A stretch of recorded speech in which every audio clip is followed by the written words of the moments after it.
So, good morning or good night, depending on where you are in the world, and welcome to another interview of the Shield Dude on a Couch. I'm your host, Hector, and I have for the second time on the channel Bobby from 16 the band. Bobby, how are you, man? I'm great. I'm great. Thanks for having me again. Yeah, the last time we talked, you were in the same office, so it's good to see you're consistent. I'm still employed. You're still, I'm s- that is very important. So yeah, now we're here. Last time we talked about your last record, but now we're talking about the new record that's coming out. I believe February 7th, and it's called Guides for the Misguided. So I was reading, Bobby, that you actually started working on this record once you finished Into Dust. yeah, this is just kind of the pace that we work at now. I just can't stop, basically. This is just what I do. Yeah, and as we're talking today, you released today a video for the song that starts the record, which is called After All. And I like the music video because obviously you have all those like religious nuts with snakes and stuff. So I thought it was pretty cool. And it's a great album starter. So tell me a little bit about the themes of that track After All. It's kind of pulled into the themes of the whole record. Are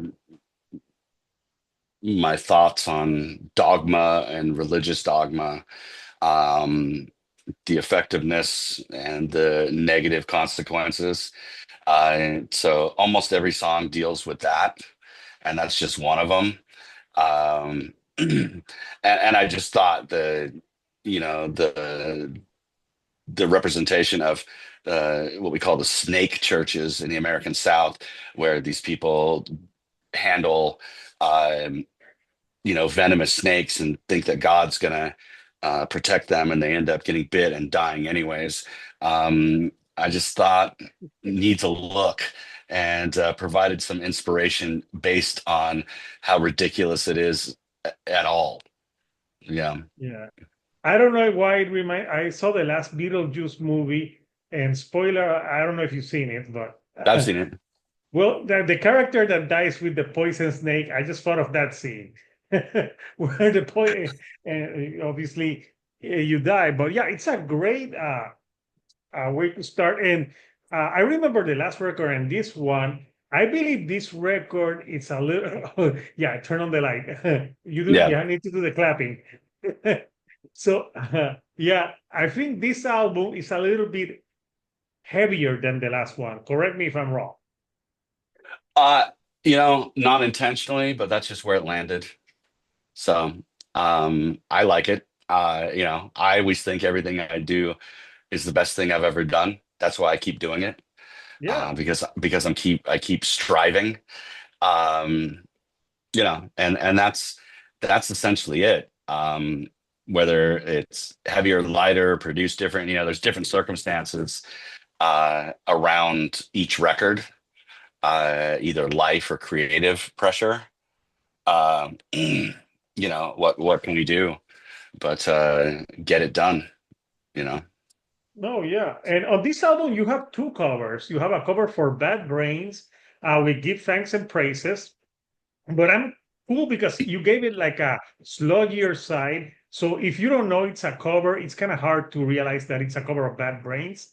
Because I remember that song is like one of their more like I think it has more of a like a reggae vibe as some of their parts with the hardcore. And then you have the Tower for a Super Chunk, which I didn't know that one, but I did know the Bad Brains one. Uh, why did you pick those to cover those songs in particular? um Not a lot of thought went into it other than I hear these songs, we like them, and collectively we want to play them. And a lot of these, in my estimation, um our audience has never even heard some of those songs. I can guarantee you that the Super Chunk song Not probably even hasn't Bad been. Brains? Well, no, but not that Bad Brain song. That Bad Brain song is a very deep cut off a record that's not even on streaming services right now. It's a super deep cut, weird song. So, and then in turn, kind of just like we heard them and we felt inspired. That's it, and we're always kind of doing covers, but you know, that's essentially it. We're doing these covers anyways. So I think they fit into the context and into the balance of the record. That's why we put them on there. Like, hey, let's add this, and it's just thumbs up from everybody. Yeah, no, they sound super good. And to me, I two of my favorite songs on the record is Blood Atonement Blues and Proudly Damned. Blood Atonement Blues, I like it because you have some blues elements into your sludge, so which I thought was pretty cool. So tell me a little bit about that one. That song came together like we for the last record we were on tour and we played Salt Lake City. Salt Lake City is a big Mormon town, the Mormon religion. It's essentially Mhm. Utah is essentially a theocracy in America. And so after we played that show, we drove a couple hundred miles to my uncle's house for Thanksgiving dinner and stayed there for a day. And we were just kind of all reveling in how beautiful Utah is, natural resources wise, and just the topography is just amazing. Um, and then so we were in a place called Kanab, Utah, and I just started really looking into the history of it and the fact that it is a theology, the fact that it has some characters who were mass murderers, a guy named Ervil LeBaron, and the fact that he was from the early 1980s, not 100 years ago, not the Old West. He was a mass murderer who tried to do this thing, revive a religious thing called blood atonement, that is basically you're killing them so they don't go to hell or something like that. It's whatever it That is. It's makes ridiculous. total sense. Yeah, it's shedding blood as a sacrifice for some sins. Um, and then I just thought like, okay, I got to write a song about this.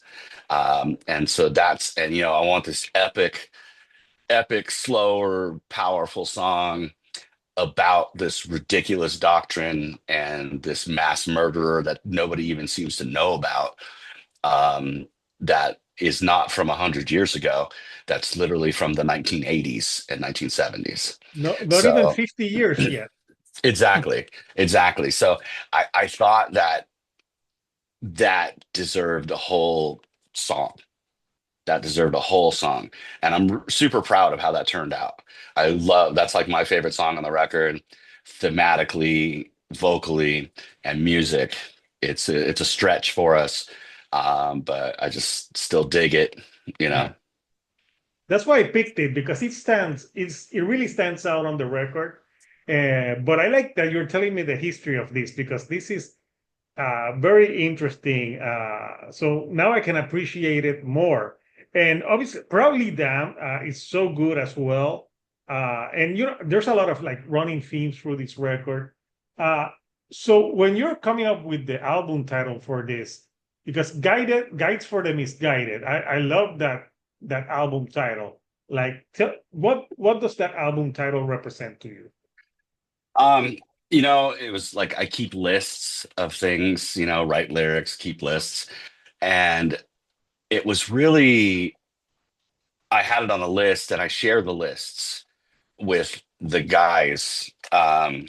And like I said, I share the list saying, hey, these are my list of possible song titles. These are my this, and I bounce them off as my editor and my springboard and my influence. Like they are an influence on me, and everybody just really liked that Guides for the Misguided. Um, turns out I was in I a bookstore and I saw a book called A Guide for the Misguided, and it was about a prosecutor, I believe, in 1920s, as Ezra Brudno. I think it's how you say it. noticed that the more fundamentally religious someone was, the more apt they were for criminality. And the tie-in between religion and criminal behavior. And this is over 100 years ago that he kind of discovered that. And keeping with the theme of you know, a look at all of that, it fit perfect. So that's kind of built into the wisdom of it that I thought, like, obviously I'm not the first one to think of any of these things. People have been thinking about it for hundreds of years, and then metal in particular has Oh yeah. been, all of metal basically. So I'm adding dirt on the pile of metal, or adding my little contribution. But I just thought that it really tied it all together, because each one is a guide, guides. And a lot of religion is misguided. Oh yeah. So basically, this is like a loosely a concept record. Would you say? Loosely, yeah, except for the covers. We want to throw the covers on there, just let everybody know we're not so serious all the time. Yeah. There's still Yeah. No. there's still a wink and a nod, Yeah. there's still a wink. Yeah. There still it is, but yeah, it's very interesting what you say that a lot of like criminal activity is linked to people who are very religious. But I, I don't know why people. This is not surprising. People have killed in the name of religion for centuries. More than they haven't. More than they have. They've killed more in religion Oh than yeah, they haven't.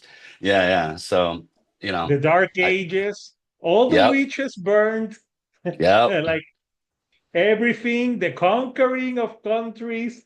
yep. So it's nothing new, and the funny thing is that a lot of the religious or the religion they try to like sweep this under the rug. I'm like, like no, I'm like, dude, come on, it's in the history books, but people tend to forget. But yeah, there's a lot of blood in the name Yep. of religion. I'm of the thinking that if there were no religion, I would think there would be less wars. I don't, because I that's not an untrue statement. yeah, There's there, a causation and correlation. yeah. So yeah, no, I like the themes in the record, and it's sludgy, heavier. It's a very heavy record. But yeah, let me show the artwork, which is a pretty cool artwork. Mhm. So here we have the artwork, which you have the inverted skull and the sitting ruin. Tell me a little bit of what you were going for in this art with this artwork. I wasn't going for anything, nor do I even play a role in the artwork. Um, I have right of refusal, but I've worked with Merrill, and I work with artists that require little to no direction. They are the experts. I am a singer, songwriter, guitarist, member of a band. Artist is not anywhere near on my list of skill sets. Um, so you know, um, I provide the music and the lyrics to Merrill, and I leave the visuals to him, and he does not disappoint every time. So he Yeah, does I the think he visual did your last tie-in. cover too, right? He's done the last three, so Yeah. we're doing a trilogy with Merrill, and I like to work with artists. For one, I want to empower the artists I work with to do their thing. You're good at what you do, do your thing, you know? And that's how I kind of like to work with visual artists. Plus, I think Merrill in the scene and what he's done, he needs no direction by me. I just want to provide the sound and the lyrics, and I want him to provide the aesthetic. And he doesn't disappoint. We have like I said, now we have a trilogy. They all tie together. It's kind of what we do. No, and I think he knocked it out of the park with this one. This is an amazing, just the detail on that inverted skull and everything looks like really, really good. Uh, so yeah, Yeah, and it's again, it's some heavy themes, the myth of Sisyphus, the dung beetle pushing the human skull up, society in a wasteland. Um, I'm a fan of what usually whatever he does. So anytime I work with people, I usually try to give them 100% creative license. Yeah, no, it really looks amazing. I love the artwork. When I saw the artwork, I was like, wow, this is really amazing artwork. And you say you're not an artist, but you're a musician. You're an artist in your own way. I am, but I liked, but like talk to me for hours about guitar sounds and riffs and screaming vocals, and I have a lot of ideas as far as like art direction in that sense, in a creative energy. But I'm not a painter. I'm not an illustrator. I'm not a graphic designer. I'm gonna defer to the people I respect to just Yeah. do their job. And I, as an artist, love to be treated that way, to like just do your thing. And that's how I always want to treat anybody I work with, is just do your thing. If you want It's direction, good. it's here. If you want direction, it's here. But I want you to do your thing, and I'm going to stay out of your way. Yeah, you don't want to be that pretentious prick that'll be like, no, I want you to do and change everything. I have this vision. Like, you are not a painter, so yeah, I think just hear the That's that. record, run with That's like it. that's like misplaced ego. Yeah, When people have a controlling sense, it's like, I don't know. Are you really setting this up? Are you really the best person to be making this decision, or should you leave it, quote, to the professionals? Yeah. And I always want to leave it to someone that's their lane.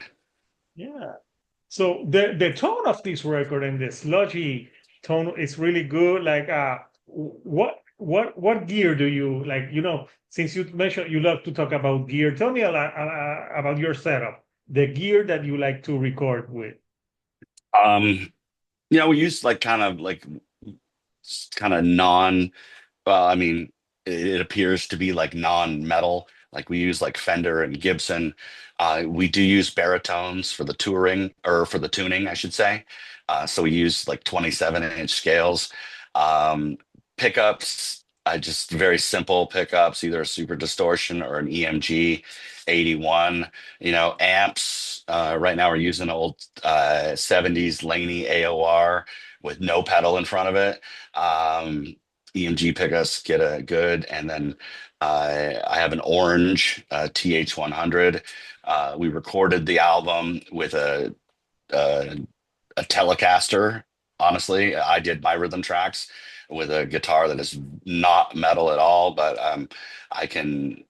It suits my needs. It's a Nash Telecaster through a Engel Ritchie Blackmore head, and a fuzz pedal as a boost, and that is how we landed on the guitar sound of just try, try, try. And then Alex Jacobelli, the engineer, has got a brilliant mind for guitar sounds and for guitar equipment. So I like to say I learned a lot from him, EQing, how to EQ the amps to get what we wanted. We have tons of equipment. This could go on for 2 hours. So I'm a true guitar equipment nerd. I'm a true amp collector and guitar collector. I'm not selling anything ever. I'm just gonna like rent a storage space at this point, because I just love, it's my comfort zone. I just love all the amps. I love all the equipment. It's good shit. Yeah, and I don't think like a guitar, yeah, is like, well, like, because people think, oh, you have to have like that Dimebag looking guitar, but no, you can get sounds on other guitars. But yeah, the tone and the fuzziness on this record, it's something that it's really like it had like a tone throughout the whole album. So yeah, I want to ask you about that tone that you use. So when you're writing, has your process of writing lyrics changed from the last record to this one, or are you mostly kept the same type of writing style? Every song is its own animal. Mm. And sometimes I'll develop a theme before the music exists. And then I'll place it to either something Alex or I have written, or the music comes first and I write afterwards. Um, this record, obviously thematically, there's a whole religion and anti-religion theme. Um, that's probably an inexhaustible well, and I could probably continue on that for the next ten records. So I'll try not to. But I'll be honest with you, there's not a lot of pretense or things. I, I like to spit things out and just do the work and see where it lands, and we'll pick the good stuff after it's done.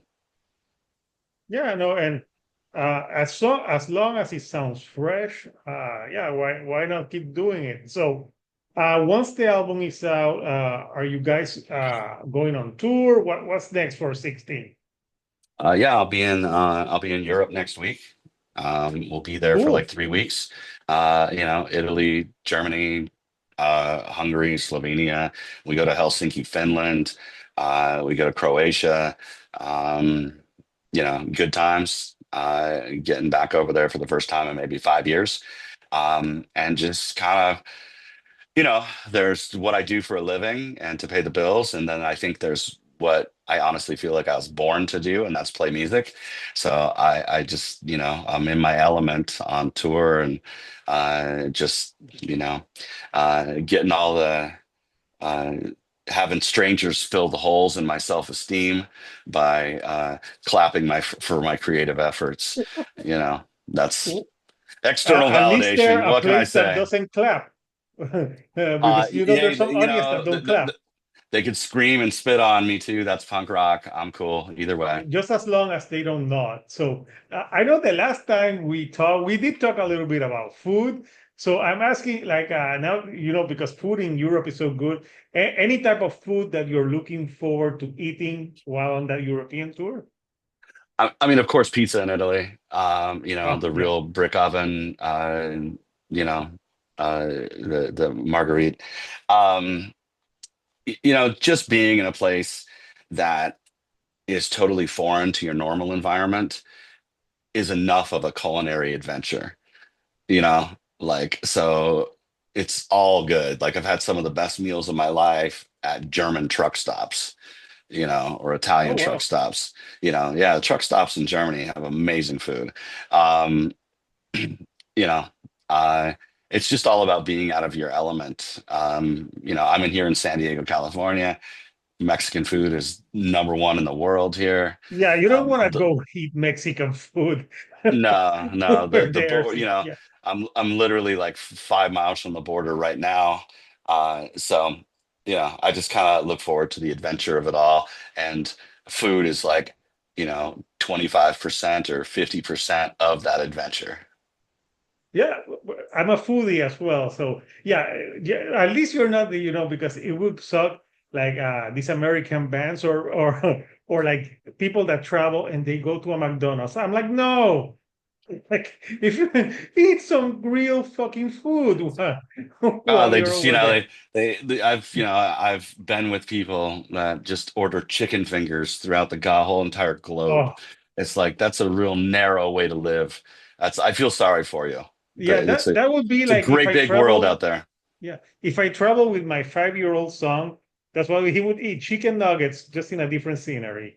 So, Bobby, it's awesome to chat with you again and have you here on the channel. The album is a very kick-ass record. So, if you like sludgy, heavy record, check out the 16 record, which is out, I think, on Relapse Record, if I'm not mistaken. Yes, Relapse Record on February 7th, 2025. And I'll post the link for people who want to get the vinyl and everything. So, Bobby, thank you, for joining me from San Diego, California, here to Puerto Rico. So before I let you go, anything that we'd like to say to the fans before we go? To them as well as you, thanks for listening. Thanks for keeping it afloat all these years. I appreciate every single one of you. So thank you. Yeah, awesome. So, Couchers, the album will be out February 7th. So, until next time, Couchers, this is Hector, the shield dude on a couch, and I'll see you all right here on the couch. Thank you and goodbye.